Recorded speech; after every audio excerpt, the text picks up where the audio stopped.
Hello friends, and welcome to the first video in my APCS series. Now, in this series, I'm going to be giving a brief overview of all of the content in APCS, going through some of the problems, and we'll just take a look at computer science together. Now, just a brief disclaimer, I'm not a trained APCS teacher, nor am I qualified for any teaching whatsoever. However, I'm a student who enjoys CS, and I did pretty well on the APCS exam, so I'd like to share my knowledge with others. Now, if you guys like to follow along, I'm using the 2022 AP Computer Science A Prep book from the Princeton Review. And it's a little bit outdated, but I think it has a lot of good content, so I'm just going to be using it for the sake of the series.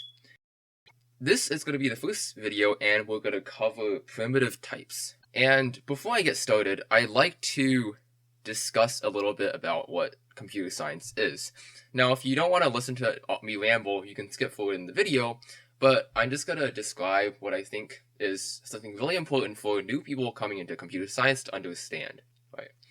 Now, a lot of people come into computer science, even me when I was younger, thinking that it's like a really scary, like a black box, right? It's something that's really hard to learn. I'm never gonna understand it, and it's just gonna be like it's just gonna be confusing. But the book actually has a great metaphor for this, and it relates computer science to learning a new language, similar how you would learn like French or Spanish in a school, right? And that's essentially what computer science is, right? Similar to how I would say bonjour, comment ça va to someone in a different language, right? Sorry for my bad French. A program essentially turns a computer language into something that a computer can understand. And there's really two halves of computer science, right? And both are equally important. There's one half, which is the actual, like the coding, the language, the syntax. This is like the grammar and the spelling of computer science, right? And if you didn't know how to spell any words, you couldn't really like say anything, right? If you didn't know how grammar worked, you couldn't. It wouldn't be easy to. It wouldn't be easy to like write anything. But on the other half, you have the problem-solving aspect, and I think this side is the side that's more commonly overlooked, because problem solving is actually a crucial aspect of computer science. And you'll realize that as we move forward, because half of storytelling, like if you were going to write a book, right, half of the storytelling is actually coming up with what ideas you want to write about, right? You could have the most perfect grammar, the most perfect spelling, the most perfect word choices of any author, yet just write complete garbage because the story doesn't follow a narrative, right? You need to have a structure and a story, right? You have to have some sort of like grammatical spelling structure, and you have to have a narrative, in which that case, that's the problem solving. When you present it with a problem, you need to know how to tackle it and how to solve it, right? And that's my that's my 2 cents on what computer science is, and I think that's something to keep in mind as we go on throughout the series. Now, onto the programming part, right? To program, you need something called a compiler, right? Because if I just type the color is blue, the computer has no idea what I'm saying here, right? And that's because the computer has no concept of language, right? It doesn't know what the color is blue is trying to say, right? To it, this is just a super long string of zeros and ones, and it has no idea how to interpret that. And that's why we need something called a compiler, right? And what a compiler is it allows a computer to turn human readable text, right?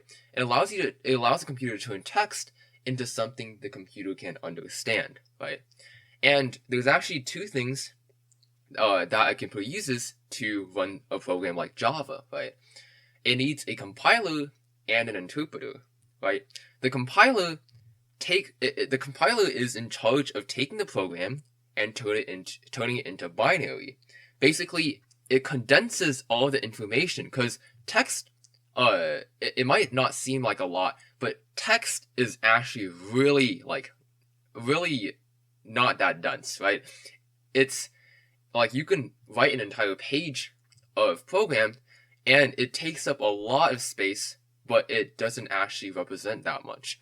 So what a compiler does is it compresses that all into binary, zeros and ones, right? It's like a list of it's a list of instructions that a computer can use to run stuff.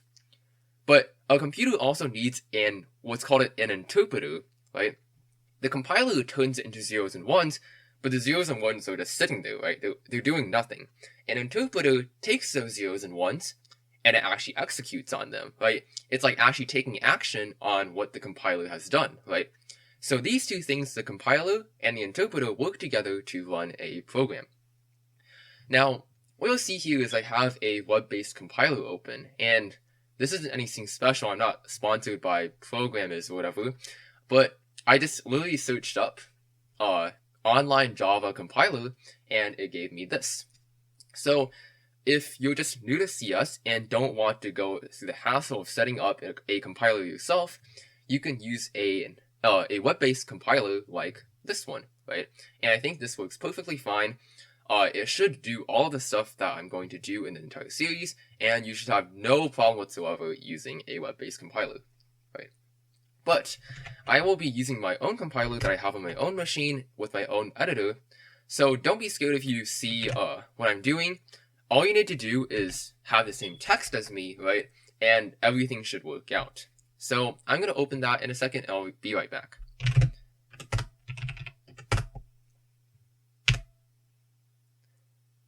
Alright, so let's get started.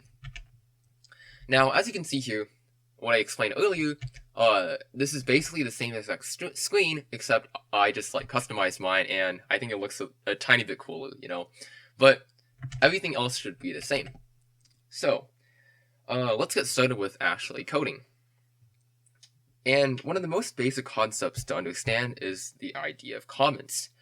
And I'm not really sure I agree with putting comments as something crucial you need to learn about, but it is something that's quite useful in programming. And what a comment is it's literally just, it's just 2 slashes, right? And then you can type whatever you want afterwards.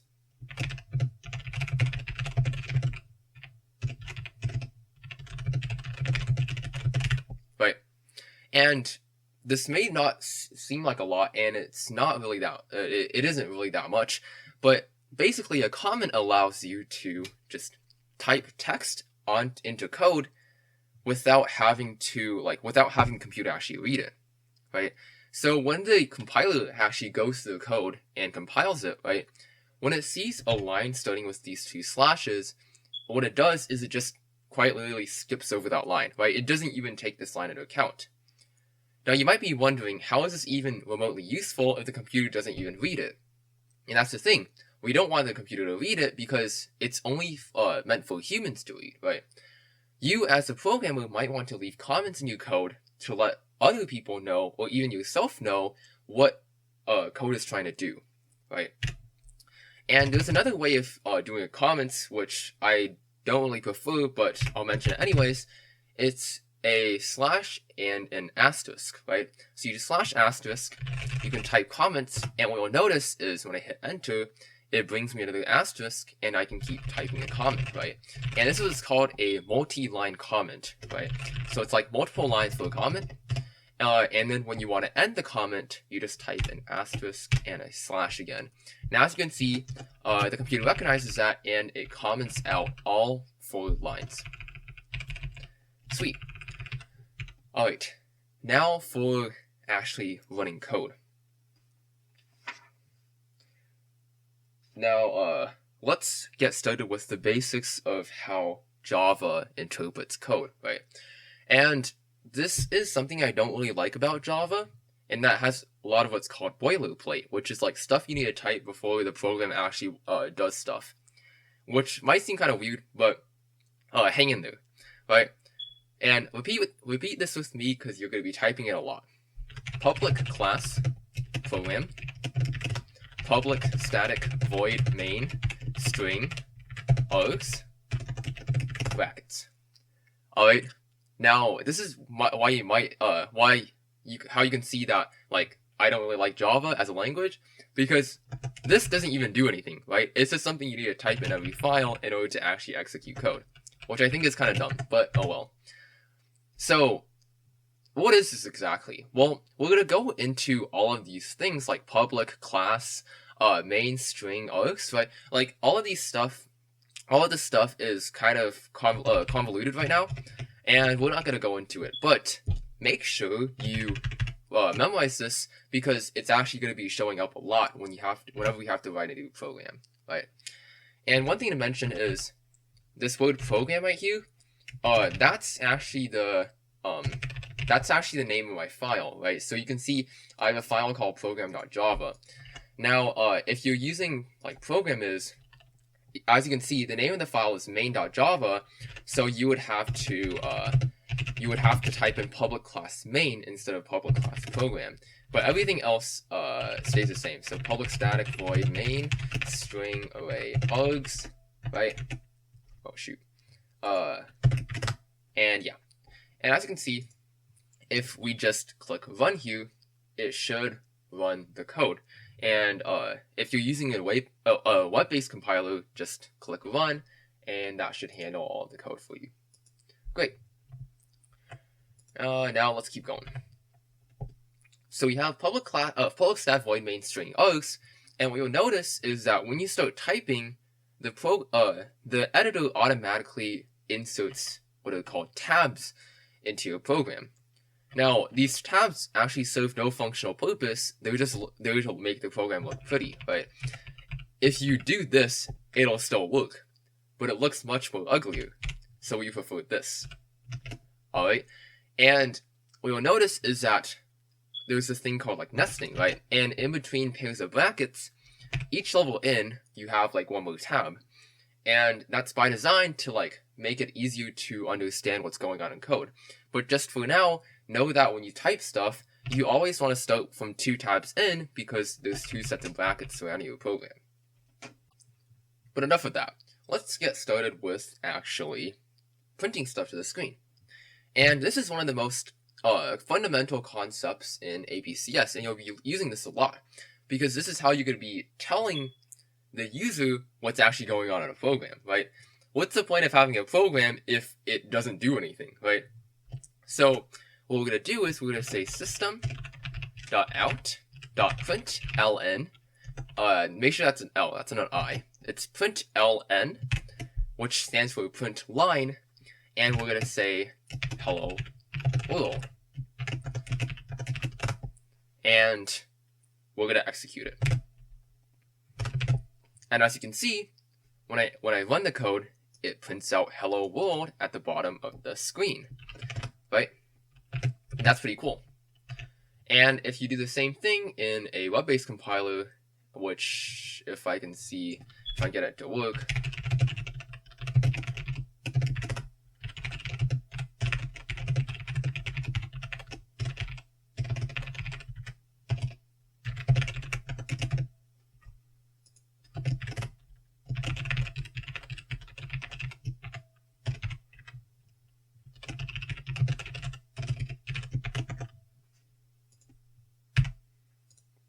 as you can see, it prints out hello world, which is pretty cool, right? And the whole, this hello world thing is something you'll learn to do in every single language you learn, and now you can write it on your resume and brag that you know how to program in Java. Great. Let's move on. We'll talk about something called variables now. And what a variable is it's basically a tool that you use to store just store stuff, right? So I like to think about it as like an envelope, right? If you have an envelope and you put you put like a letter inside of it, you can later on open that envelope back, however many times you wish, look inside that envelope, and you'll see the same text, right? So it's it's basically like a container to store something that you can later on retrieve, right? And how we write variables in Java is that we use something called a type, and that's why this unit is called primitive types. We use a type and then an identifier and then a value, right? So we have type, identifier, which is basically the name of the variable, and we say it's equal to a value. Now, what does that mean? Let's give an example here. So let's say int age, right? And you'll see the type is of type integer, which is basically a whole number. The identifier is age, and that's just any name that you can give the variable. So int age equals, let's say 25, right? So let's say age is 25, right? Now what's cool is that when you come down here in system.out.println, you can println age, and make sure you remove the quotation marks. You'll notice before I add these quotation marks around hello world, but you want to remove them before you type in age, right? So you have int age equals 25. If system.out.println age, what do we get? We get 25. So you can basically think of this as this line is saying I want an envelope by the name of age. It's going to store an integer, and inside of it, I'm going to put the number 25.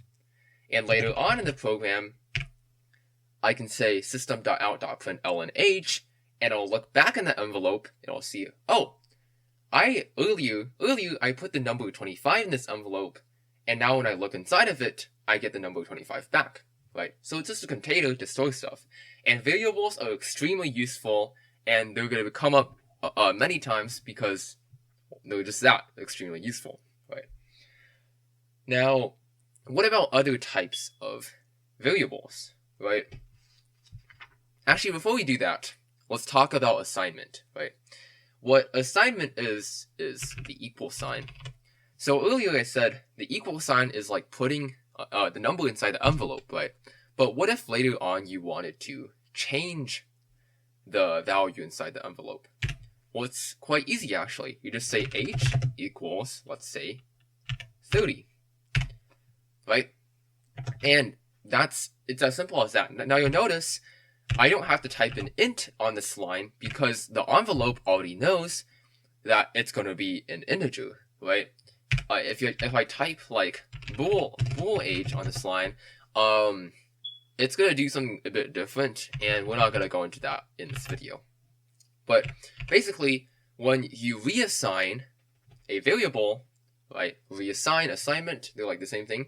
When you reassign a variable, you don't need the type keyword in front, right? So what would you expect would happen if I ran this program? Now let's build, compile, and execute, and we get the number 30, as you would expect. But now let's try something a bit different, alright? And this is something that's really important to learn about as you go throughout programming. What do you think would happen now? I didn't touch anything, I just simply moved the print line statement above the age equals 30. Now you might think that age still remains 30, but no, it becomes 25. And you might see why here. It's because a program, similar to how we read a book, a program reads from the top down, right? It starts from line 1, goes to line 2, goes to line 3, to 4, to 5, to 6, to 7, to 8, to 9. It reads all on the way down, right? And if you were the computer, you'd be thinking like, okay, I have a program, I'm running this main thing, I have this age envelope. Okay, let me get an envelope for age, alright? Age. Bam, it's going to be an integer. I put the number 25 inside of it. Okay, now I'm going to print that age. So I'm going to look in the envelope. Oh, look, the number 25 is in there. I take out 25, I look at it, I print it on the screen. Done. Get to line 7. age equals 30. Okay, I'm going to take the envelope, open it up, take out the 25, put a 30 in there. Done. Now you'll notice that when I said this, when I said that I'm going to be printing the number to the screen, the number in the envelope was still 25. Because to the computer, this is a future event. It hasn't happened yet. Age equals 30 hasn't even happened before I wanted to print the line, right? Which is why when I print this, it gives me the number 25 instead of 30, right? If we put this back here, like it was before, and now we run it, it'll be 30 again. Because the computer goes, alright, envelope, integer, 25, take out 25, put in 30, read the envelope, oh look, 30's in there, I'm going to print 30, right? So that's a nuance that actually is pretty easy to get confused by, but you got to realize that a computer reads like a book. It reads from the top down, and it executes in the same order. Alright, so now that's out of the way, let's move on to the actual unit content, which is primitive types. Right? And I already showed you what one of the primitive type is. It's this integer right here, right? And there's actually 3 more primitive types, right? We have something called a float. Actually, no, don't mind that. We have something called a double, right? And what a double is it's what's called like a double point precision number, and I can say like age, and I can say it's equal to 24.76, right? Well, actually, let's not name it age. Let's name it like height, right?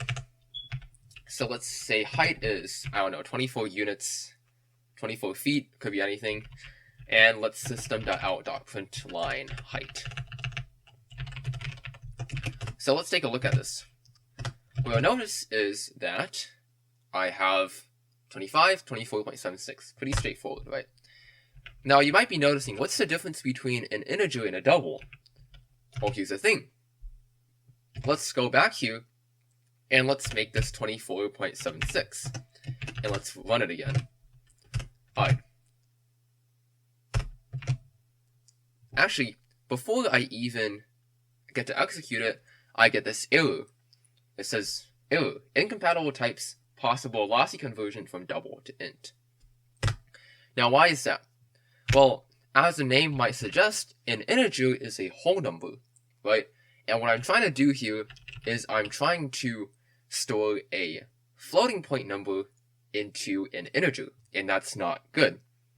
Because what happens is, when I take a decimal number like this, like a number with stuff after the decimal point, and it tries to convert that into an integer, in this case it gave me an error, but in most cases, what it does is it just completely throws out the decimal point, right? So the computer, instead of seeing 24.76, it sees 24. Because it realizes that I can only store an integer, right? I can't store something with a floating point, right? Like the decimal point. So an integer can only store whole numbers, while a double can store like decimal numbers, right? And I like to remember it as D for decimal, right? So anytime you want to use a number that's not a whole number, you would use double. Now, why would you use integer, you might ask? Well, integers are actually really useful because they take up less space in your computer's memory because they don't have to actually account for decimals afterwards. But that's basically it, right? We have these two kind of data types, integer and double, to represent numbers. Alright, our third data type is going to be a Boolean, right? And we denote it with the bool the bool keyword, right? And let's say bool is raining equals true, right? And what a Boolean is it's simply a true or false statement, right? So a Boolean is like a light switch. It can either be on or off. It has two states, true or false, right? And this is really useful because there's a lot of stuff in programming that depends on whether something is true or false, right? So let's just quickly print out is raining to take a look at what it says.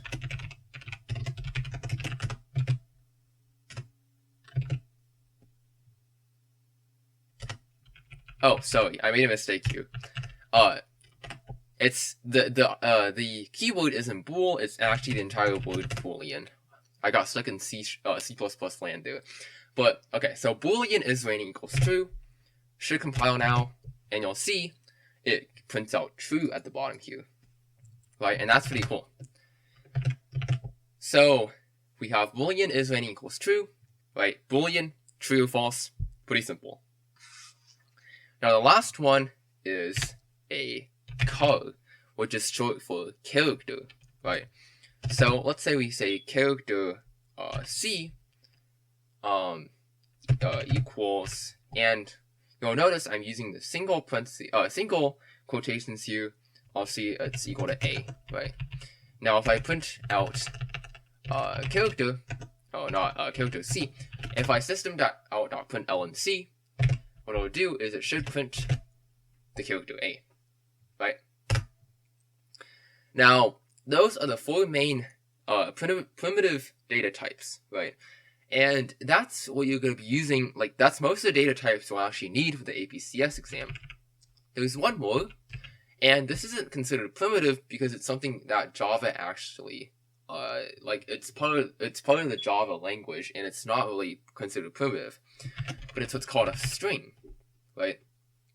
And we can say like string name equals Neil, right? And if I print ln name, what you'll notice is I can actually print out Neil. And there's a bit of nuance here between char and string. You might be realizing, why can't I do the same for char? Well, if I try the same thing, you'll see it says it gives me a lot of warnings, because a character is just that. It's a single character. It's a singular character. It can only represent one character. A string is a lot of text, right? You can represent a lot of text with a string, and you'll realize there's actually a different type of syntax between string and character. The string uses double quotations, while a character uses single quotations. Okay, and these 5 data types are basically the primitive data types, right? With the exception of string, of course. Now, let's get into the last part of this unit, which is arithmetic, right? Arithmetic operations. Let's just quickly delete this real quick. And we'll go back to our system.out.println. So, in most programming languages, math is actually really easy. Well, not math, but like just basic arithmetic, right? If I do system.out.println 4 plus 7, what you'll notice is that when I actually run this code, it outputs 11. And what's kind of cool is that, like, the language itself has these built-in operators. Like, you don't need to do anything fancy. I can do 4 minus 7, I can do 4 times 7, I can do 4 divided by 7, right? And you'll get a variety of answers such as this, right? Now there's something to note here, right? And you might have spotted it when I outputted the code, right? 4 plus 7 is 11, true. 4 minus 7, negative 3, that's right. 4 times 7 is 28. 4 divided by 7 is 0. That doesn't seem right. 4 divided by 7 should be, I'm not even sure what that is, but it shouldn't be 0. And what you'll notice is that in Java, these are integers. Remember how we mentioned previously how if we had like 24.75, it would automatically be turned into 24. Remember? Java treats any number without a decimal point as an integer. And when it tries to divide an integer by an integer, it takes the 4, divides by 7, gets something like 0. I don't even know, 0.4, no, 0.5 something, right? It gets a decimal number. But because we divided integers, it does this. It takes off everything after the 0 and turns it into an integer. So how do we get around that? Well, remember, doubles use decimal points, right? So if we just simply said 4.0, and I know what you're saying, Neil, this is the exact same number as 4, but it's really not, because 4 was an integer, but now this 4 is a double. And if we try running the same program again, we get a double as the answer. We get 0.571428, whatever, right? And that's something that's extremely tricky in APCS. They will throw you a lot of curveball questions. So this is something that you should pay attention to. Anytime you see a division sign, always be careful of whether or not you're dividing integers or doubles, right? If you're dividing integers, after the division, you need to throw everything after the decimal point. If you're dividing doubles, keep stuff after the decimal point, right? And there's actually one last operator, right? There's one last operator in the arithmetic operations, and that's the percent sign. And I'm actually going to have to get some big numbers for this. Let's just give it like a random number. And we're going to do the percent sign. And what this is called is a modulo operator. Modulo. Right? And if you do a lot of high-level math, or even competition math, you might actually know what this is. Let's just do that mod 73, right? And let's compile it. We get 62 as the answer. Now, you might already have a suspicion of what the modulo operator is, but what it is it's basically the remainder of a symbol, right? It's basically saying, what's the remainder when I divide 43,278 by 73? And in this case, the remainder is 62, right? So that's what the modulo operator is for, right? You take a number and you divide it until you can't anymore, and the remainder is what you get, right? Now, these are the 5 basic arithmetic operations in Java, right? And yeah, so these are things that are going to be very useful.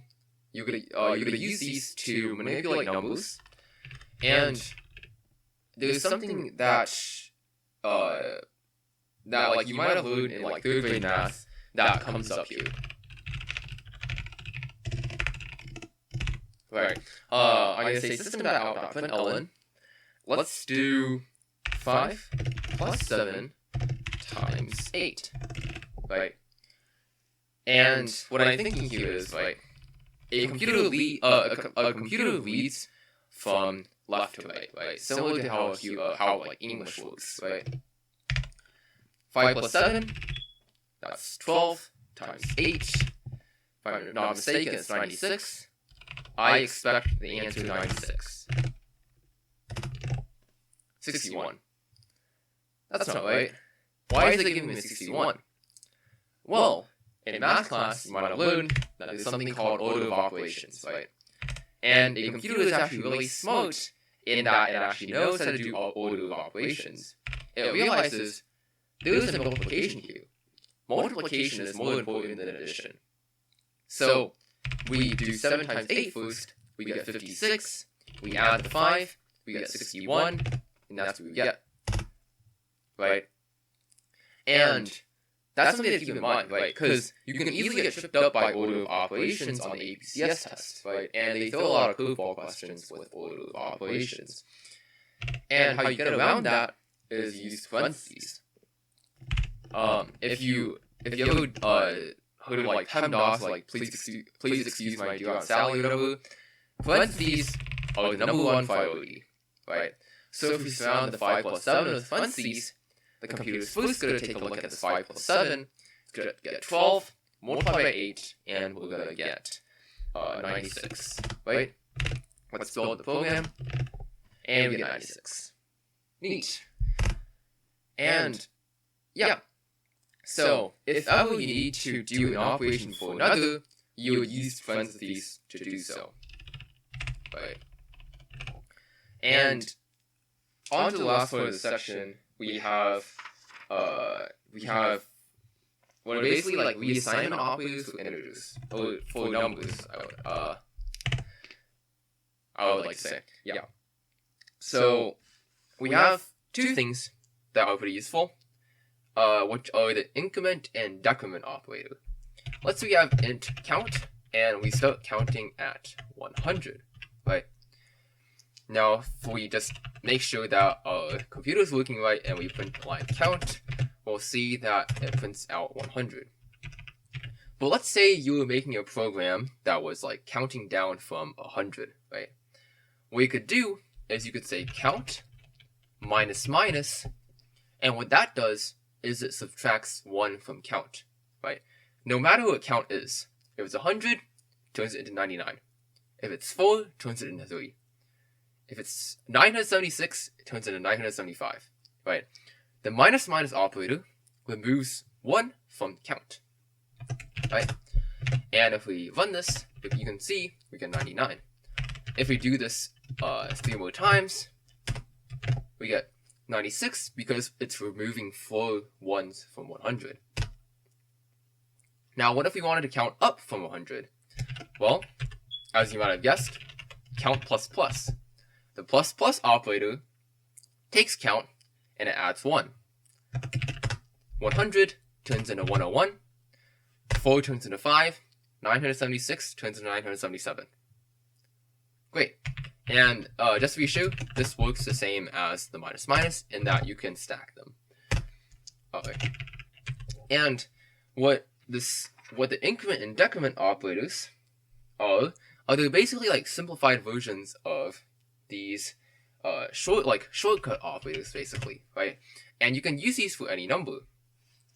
There's the plus equals. There's the minus equals, right? There's the times equals, and you might see where this is going. There's the divide equals, and finally there's the mod equals. Mod equals. Okay. And basically what these do is it sees count. And let's say we have the plus equals operator, right? Takes count, adds 45. Minus equals, takes count, subtracts 42. Times equals, takes count, multiplies by 99. My bad. Divide equals, takes count, divides by 56. Mod equals, takes count, mods by 3. Right? And we can actually see if we can predict this. And I have a handy little calculator here, right? So, count starts at 100, and we're going to add 45. Then we're going to subtract 42. We're going to multiply by 99. Oh, wait, hold on. Ignore that. We start at 100, we add 45. If we take the answer, subtract by 42, because again, we're using the count instead of the original 100, right? By the time the computer reaches here, it's already 145, right? So answer minus 42, answer times 99, answer divided by 56. We number it is an integer, so we need to just only take 182 because we chop off everything after the decimal point, and we mod by 3. So in theory, when I run this program, it should give me 2.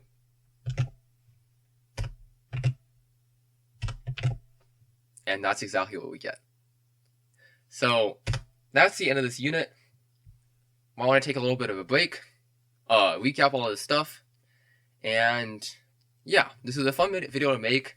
I don't know if I'll continue the series that much, but I wish to get through the entire APCS curriculum. But if you have any questions, leave them in the comments below. Tell me how bad I did explaining this stuff. And yeah, hope you guys enjoyed the video, and I'll see you in the next one.